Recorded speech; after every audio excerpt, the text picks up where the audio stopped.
The New Orleans Jazz and Heritage Foundation promotes, preserves, and perpetuates music, culture, and heritage through programs, cultural, educational, and economic activities year-round. Learn more at jazzandheritage.org. This program is brought to you in part by the Eugenie and Joseph Jones Family Foundation, a local foundation proud to support education, the arts, and culture in the greater New Orleans area.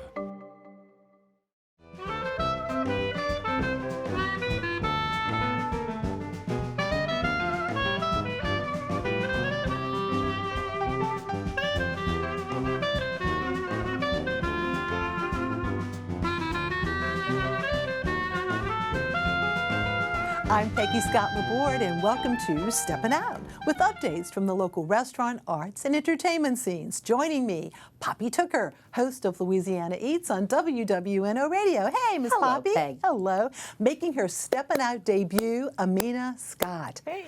Bassist and bass guitarist who will be headlining a very special concert celebrating the 10th anniversary of the group Lyrica Baroque. Welcome to our table. Thank you. Hey, It's great to be hi, here. Absolutely. And Alan Smason, he's back.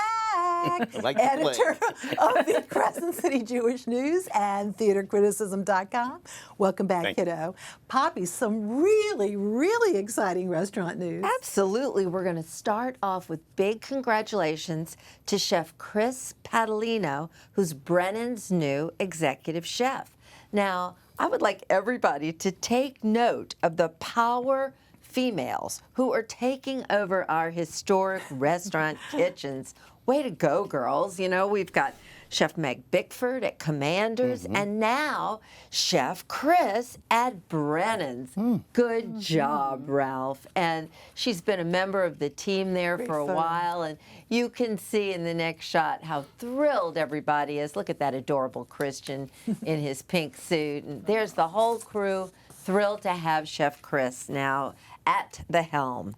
Now, summertime heat is upon us, and I've got some summary ideas tonight. And Costera announced a new bar menu by the way, their female chef de cuisine, Catherine Searcy.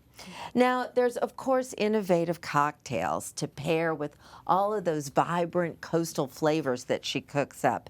And this is a program that's at the bar for groups of up to 4 people. And it's a $55 feed me experience where they're serving dishes like the Gulf shrimp a la plancha, papas bravas, roasted mushrooms. Their charred romaine salad is out of this world. Look at those white anchovies. Doesn't that look yummy? They also have seared yellowfin tuna. You can have a grilled hanger steak there, Gulf fish a la plancha. So it's dishes of varying sizes, but you get a wonderful meal. And then, while you're sitting at the bar, you can participate in their magical mystery pour. And this is for adventurous sippers. It's a blind pour of rare and limited wines that normally you wouldn't be able to get there by the glass. And so you just look at the shishito peppers, how I love them. Now, I want to tell everybody, too, that happy hour is back at Costera from 4 until 6, Wednesday through Sundays, and that's $10 classic cocktails, $6 Costera cocktail originals, and specially priced full and half-size dishes. And of course, don't forget the $75 4-course family-style dinners that are always available at Costera year-round. Now, while we're on the topic of eating a little lighter, there is a new lighter spring menu at one of my favorite places, Jack Rose, of course, in the Pontchartrain Hotel. And they've got some new things on the menu like tuna tartare. There's a barbecued shrimp toast, which I just love that mashup of Creole and Chinese. There's crawfish bread. Grilled marinated asparagus is new. The pasta dishes look divine. A wild mushroom fiore and smoked oyster bucatini. and yummy, the Gulf fish a la plancha. And the truth is, I just love sitting in that Jack Rose dining room, which of course was the former Caribbean room, and it is just updated and very, very young and modern. And dude, there's so much fun to be had at the Pontchartrain these days. Remember when you go, the hot tin is up on the roof. Nothing like cocktails at sunset up there. And the Bayou Bar, the classic, going strong, serving what I think is the best hamburger in town. Sounds good to me. Thank you so much, Poppy. And Amina, turning to you, and really exciting, Lyrica Baroque. Many of us are familiar with. It's amazing. It's celebrating its 10th anniversary with concerts throughout the year. But your quintet, okay, and of course you're friends with many of the members of Lyrica Baroque. It's your quintet and members of Lyrica Baroque for a really special concert with some new original music. Tell us about that. Yeah, so I'm actually really excited to play the show. I should just put that out there first. Because Lyrica Baroque doesn't always, they don't always have jazz artists with them. And so when I spoke to Jaren about what we were going to do for this concert, and Jaren's the founder of Lyrica Baroque, she was telling me that she wanted to incorporate more of the spirit of New Orleans in this 10th anniversary concert. And so basically I was like, sure, my quintet could play. And it could be a fun little collaboration between the classical world and the jazz world. And so there's a new piece of music written by a great pianist from New York named Alex Brown. And he wrote this beautiful trio piece for piano, oboe, and bass that we're going to perform. And a part of it, I was looking at the music today, and a part of it has like different eras of New Orleans music all in one beautiful suite. And so we're going to be performing that. And then I also arranged a couple of pieces from Duke Ellington's New Orleans suite. Wow. And a lot of, I don't know, I guess everyone does know this because I keep talking about it and people are like, oh yeah, I knew that. But basically Duke Ellington was commissioned by George Wein himself to write and perform that for the first Jazz and Heritage Festival. Oh, no, I didn't know that. In New Orleans. Okay, yes. But, and some of your own music, yeah, too. we're also playing some of my music with my quintet, and a lot of, well, I guess both pieces that we're going to be performing with my group are also on my latest record that could be found everywhere. Okay. So I'm really excited about that. We'll talk a little bit more about that. Yeah. Now, before we give all the details about that concert, their two performances, we have some clips from a recent performance that you did with your own quintet. Yes. Set up what we're going to see in terms of the clips. Okay. So the clip is from a performance that we did last year at the New Orleans Jazz Museum, and it happened right before Jazz Fest. And the first piece is the song that I wrote while I was in graduate school, and it's called The Tipping Point, because if anyone's been to grad school, you already know what the tipping point feels like when you're in it. And so that's the first piece. And the second piece is another original of mine that can also be found on my record. And it's called Wild Seed. And I wrote it in tribute to the great author Octavia Butler. Oh, right. Yes. Yeah. I know. I've met her. This is, wow. Yeah, I mean, she's now sadly has passed. Yes. But wow. Okay, I didn't know that. Anyway, let's take a look at this music.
All right, beautiful. Lyrica Baroque presents the 10th anniversary concert, the Amina Scott Quintet, featuring Scott, Jaren Atherholt, and Oscar Rossignoli.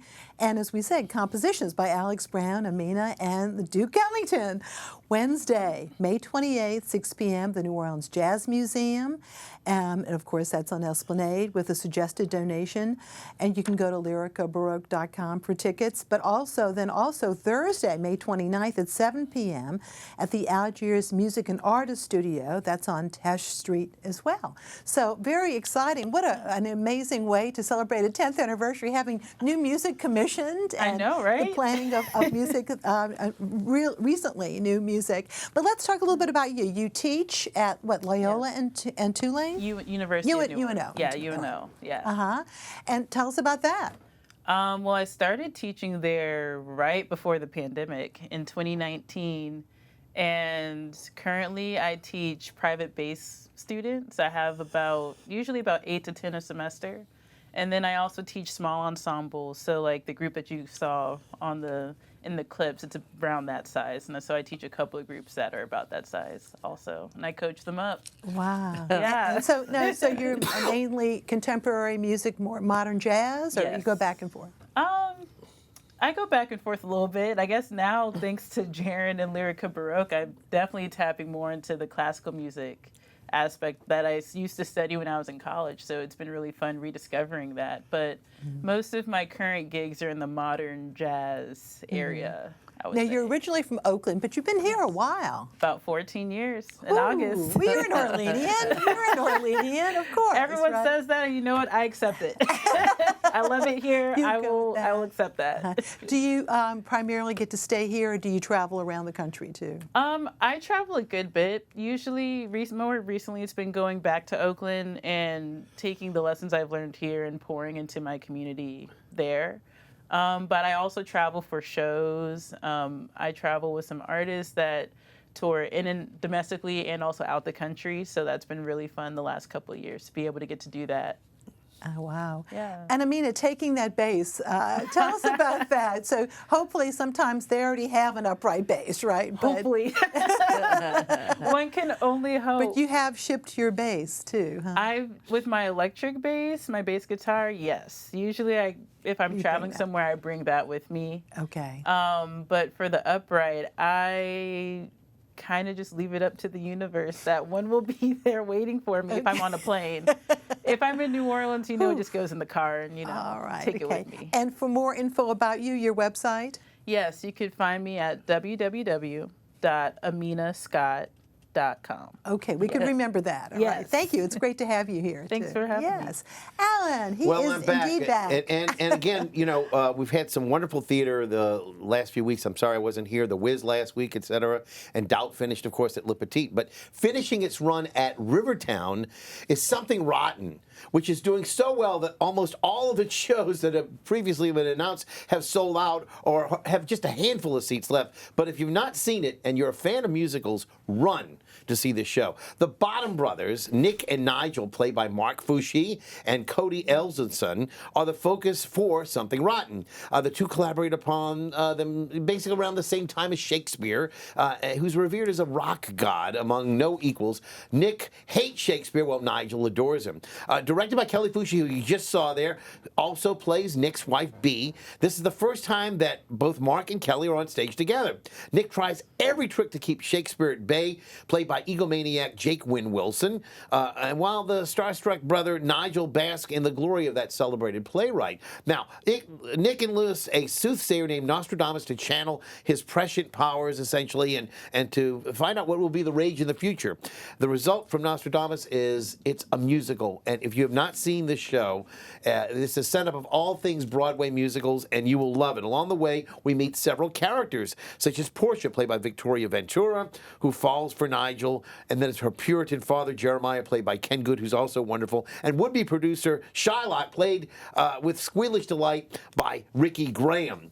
As the minstrel, Bryce Slocum is on the stage far too little because that part really serves to open and close the show, and he's fantastic. There's a 20-member ensemble with choreography by Caitlin Zetlin. It rises to the occasion, and fantastic dance breaks and even tap numbers that are nothing less than spectacular. Once again, Rivertown Theater for the Performing Arts really turns out a production that could be the rival of any national touring show. They just announced an added Saturday matinee at 2 p.m., hot off the presses, and tickets are still available for that. Check it out. That's Something Rotten. And believe me, it is nothing less than spectacular. Nothing rotten about that show at all. Now, Tiny Beautiful Things is directed by co-founder and executive director Michael Newcomer at Crescent City Stage. And it's a poignant treatment of a deeply moving play adapted by Nia Vardalos. You remember her from My Big Fat Greek Wedding. And it's from the Cheryl Strayed book. Tania Intriago plays the challenging role of Sugar, really an intense and at times distant writer who admits she should be turning her attention to writing her second book.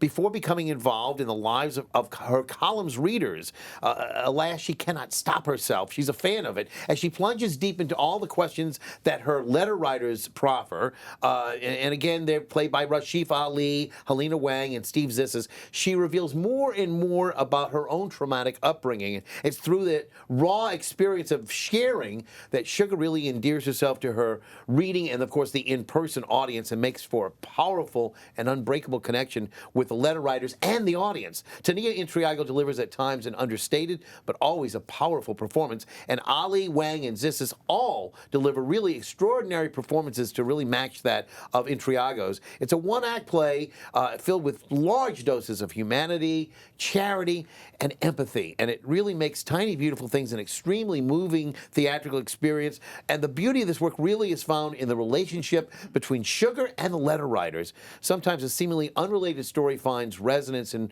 what the letter writer asks. It's a very intimate work, and at times deals with some very disturbing and dark material, not for the kiddies. Yet at play's ends, it finds resonance in the possibilities of the human condition, and it's a really uplifting experience. Original music, by the way, is by Donald Markowitz and played by Grammy-nominated trumpeter Brandon Lewis. Again, check that out. That's at the Loyola Marquette Theater, and is playing for the last time this weekend. Now, a few years ago, the NOLA Project presented Clown Bar 1 by Adam Sinkowitz. Well, guess what? Clown Bar 2 is back. We'll find out about why Clown Bar 2 is back, but let me tell you, yeah, you can see now why. This is a show that really continues where the first one started.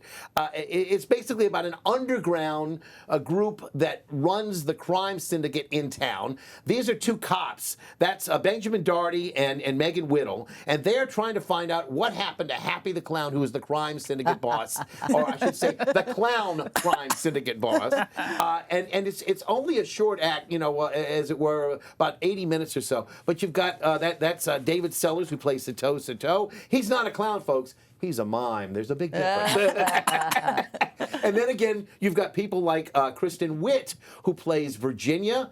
I tell you what, she does a fantastic job on that stage, and again shows up all of her talent. Popo, played by Jessica Lozano, is just a violent clown who wants to kill you as soon as she looks at you. And then, of course, there's Happy, who we see in flashback, played by Alex Martinez Wallace, and David Sellers there. Again, he plays Twinkles. These are, the amazing characters who go between the clown world and the beige world of the cops. So you need to see that. The NOLA Project, Clown Bar 2, is playing now through June the 6th in the Twilight Room. That's the back theater of the Always Lounge. Also, this week, finishing up its run, is Ragtime. This is the Ragtime is put on by the Company, a St. Bernard Theater, community theater production at the Hacienda Theater. That's on Judge Perez Drive. This is a new theater location for the venue, 800 West Judge Perez Drive, and I hope that people go check that out. It's one of my favorites. I don't know if you know the musical, Aaron and Lynn Ahrens, and again my hope is that it'll be as good as I hope it can be. We've presented here a couple of times. Very I saw ambitious. the original with Arthur McDonald and Brian Stokes Mitchell, and it's one of my favorites of all time. All right, thank you, Alan. And the next WYES Season of Good Taste dinner is at Briquette on June the 10th, but it's sold out. You can still, though, get on the wait list. Here's Dana Hansel with an overview. Hello, I'm Dana Hansel from WYES. and I'm here to talk about the next season of Good Taste Dinner at Bruquette. We are so excited to have them. They've been a great supporter, and we appreciate it. And I'm sitting here with the chef today, Peter Isaac, who was born and raised in New Orleans. We always love that. And I asked him, I said, well, what inspired you? He says, my mom and grandma sitting there in the kitchen cooking with no recipes. Has seen that a lot in New Orleans, huh? So, well, he's now been here, the head chef, for 10 years, doing a great job. So he had to put some measurements to some of those recipes. Yes. He's got a full staff and cooking for a lot of folks. But every now and then he gets to be creative for a long-term customer or a special person, because he just, you know, Mama didn't have any recipes. So anyway, on June 10th at 6:30 at Bruquette, the chef's gonna make us a fabulous recipe. Let's hear what we got. We're gonna start with a pan-seared scallop on top of a goat cheese grit cake, topped with a béarnaise sauce. Then we're gonna go with a salad, heirloom tomatoes, grilled peaches, fresh basil with a drizzle of extra virgin olive oil. Yum. For the entree, we're gonna do a slow-cooked ossobuco on top of a sun-dried polenta. Yum, yum. And to wrap everything up, we're gonna do an Italian lemon cake. Yum. Well, that is sounding so delicious, and each is paired with a fabulous wine. So where do you get these tickets? WYES.org/events. They are selling so fast, so I hope you'll go on there immediately and buy your tickets, because Chef Isaac is ready to cook that amazing meal for you. Thank you. Alrighty, so once again, to get on the wait list, go to WYES.org/events. But there's also info about other upcoming dinners. There are plenty more. Time for picks. Poppy. Well, you just heard about that sellout. It is time for NOWFI, the New Orleans Wine and Food Experience, this year, June 11th through June 15th, kicking off Wednesday, June 11th, with those vintner dinners taking place in almost 20 different restaurants. So if you want to go, you better check it out now, but we'll talk more about that next week. All right. And Amina, once again, your album, how can folks get that? You can find it online, wherever you prefer to listen to your music. You could also go directly to my website, again, www.aminascott.com. Is this your first album? It's my first one. Woohoo! Did you do most of the recording in New Orleans? I did all of the recording in New Orleans. Yay! Yes. We'd like to hear that. Yes. Okay, very good. And now my picks. Well, let's let you know about all of this. But first of all, we at WYES are so sorry to hear of the passing of businessman Jay Batt, former councilman, board member of City Park, the Louisiana State Museum, Crime Stoppers, the Sugar Bowl Committee. Oh my goodness, he was so active. That's just a few of the many nonprofit organizations that he was involved of. Jay was brother to actor Brian Batt, and of course part of the family that once ran Pontchartrain Beach Amusement Park. His funeral will be held this Saturday with visitation from 11 until his memorial service at 1 p.m. at Lake Lawn Metairie Funeral Home. One of the sure signs of a Greek celebration are these cookies that are for sale during the Holy Trinity Cathedral's 50th anniversary Greek Fest, starting Friday. Lots of food, music and art and crafts for sale. And we have two historic reproductions we want to show you among many that are for sale to raise funds for the church art and sacred items restoration projects. Look how beautiful that is. After the festival, items such as these are available year-round by contacting the Cathedral office at 504-282-0259. They're really quite beautiful, great wall plaques. The fest continues through Sunday. GFNO.com for more details.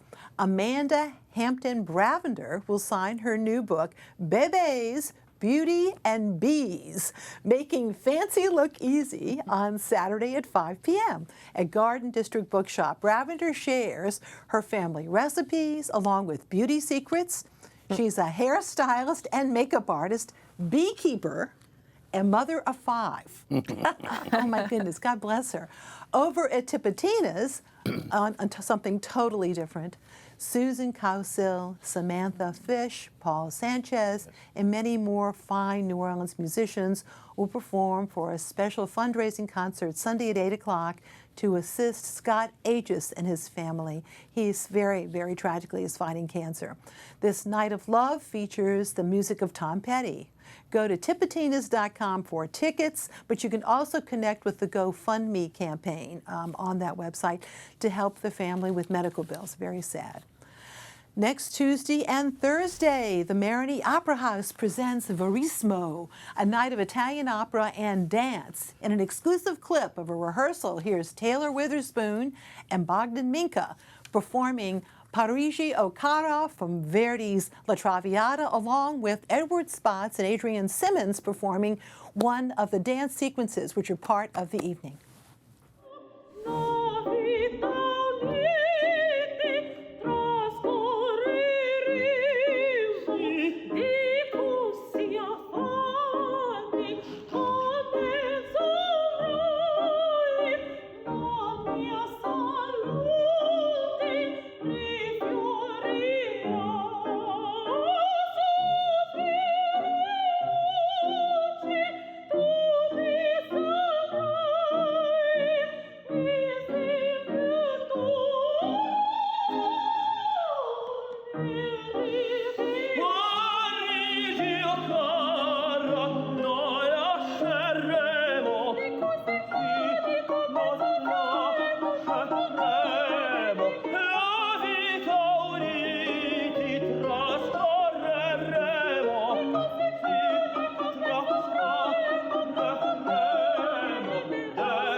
Once again, Verismo, a night of Italian opera and dance next Tuesday and Thursday at 8 p.m. Go to MarignyOperaHouse.org for tickets. Author Frank Perez will be signing his new book, Rainbow Fleur-de-Lis, which are essays on New Orleans gay history, Thursday at 6 p.m. at Garden District.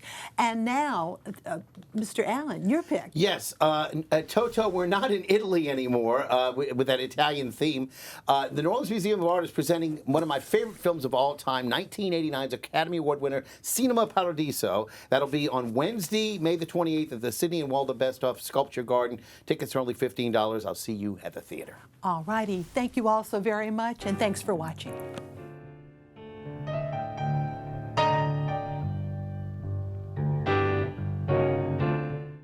The New Orleans Jazz and Heritage Foundation promotes, preserves, and perpetuates music, culture, and heritage through programs, cultural, educational, and economic activities year-round. Learn more at jazzandheritage.org. This program is brought to you in part by the Eugenie and Joseph Jones Family Foundation, a local foundation proud to support education, the arts, and culture in the greater New Orleans area.